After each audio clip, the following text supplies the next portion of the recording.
बसपा प्रत्याशी ने जारी किया संकल्प पत्र। नगर निकाय चुनावों में प्रत्याशियों का चुनाव प्रचार काफ़ी चरम पर है।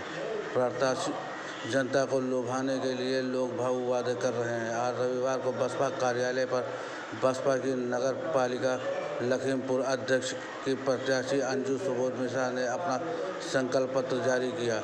इस दौरान उन्होंने पत्रकारों से बातचीत करते हुए कहा कि मेरे और मेरे परिवार की कोई राजनीतिक पृष्ठभूमि नहीं है। पेशे से शिक्षिका हूँ।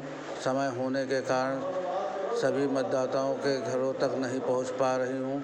उन्होंने संकल्प पत्र जारी करते हुए कहा कि शहर के जिन वार्डों में जल भराव है उन वार्डों में स्टोर पानी के निकास के लिए समुचित व्यवस्था कराई जाएगी। गरीब लड़कियों की शादी और बारातों घर का निर्माण कराया जाएगा।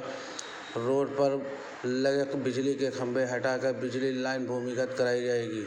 नगर पालिका के सभी ठेके और संविदा कर्मियों को नियमित कराया जाएगा। संकल्प पत्र में उन्होंने 24 बातें कही हैं जिनके जरिए शहर का कायाकल्प कराने का संकल्प लिया।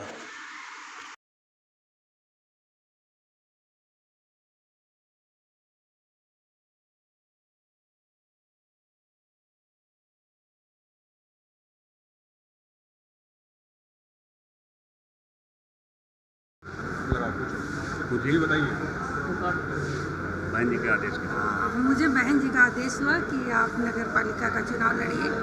और मैं सरकारी नौकरी में तो ज़रूर थी, लेकिन मैं नगर की व्यवस्थाओं से बहुत त्रस्त थी। मैं जब भी स्कूल पढ़ाने जाती थी, बरसात के समय घुटनों तक पानी भर जाना, तार लटके होना, रिक्शे में जाते थे, कभी कभार वो गिर जाते थे, हटवाते थे।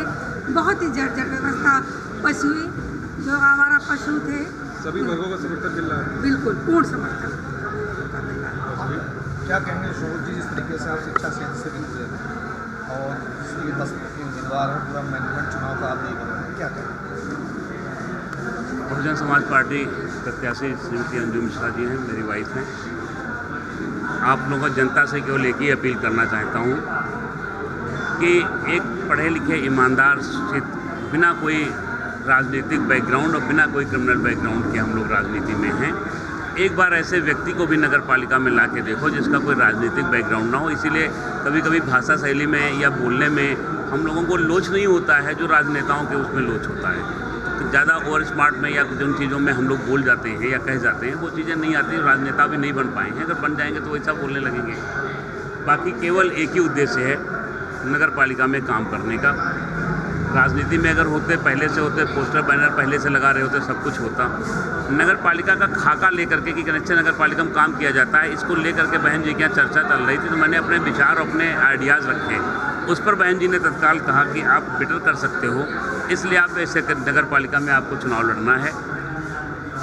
राजनीति में आया। आपको क्या लगता है, जिस वर्ग से आते हैं और भी दूसरे कैंडिडेट है, तो आपको आपके वर्ग क्यों चुने, इसके पीछे क्या वजह है? हाँ, एक तो 2 चीज़ों को मैं मानता हूँ खास करके। बहुत सी रिश्तेदारी मेरी है यहाँ पे, एक चीज़ है। दूसरा जो सबसे अहम मुद्दा है कि बहुजन समाज पार्टी कभी ब्राह्मणों का अपमान नहीं करती, सीधे तौर पे कभी नहीं किया है।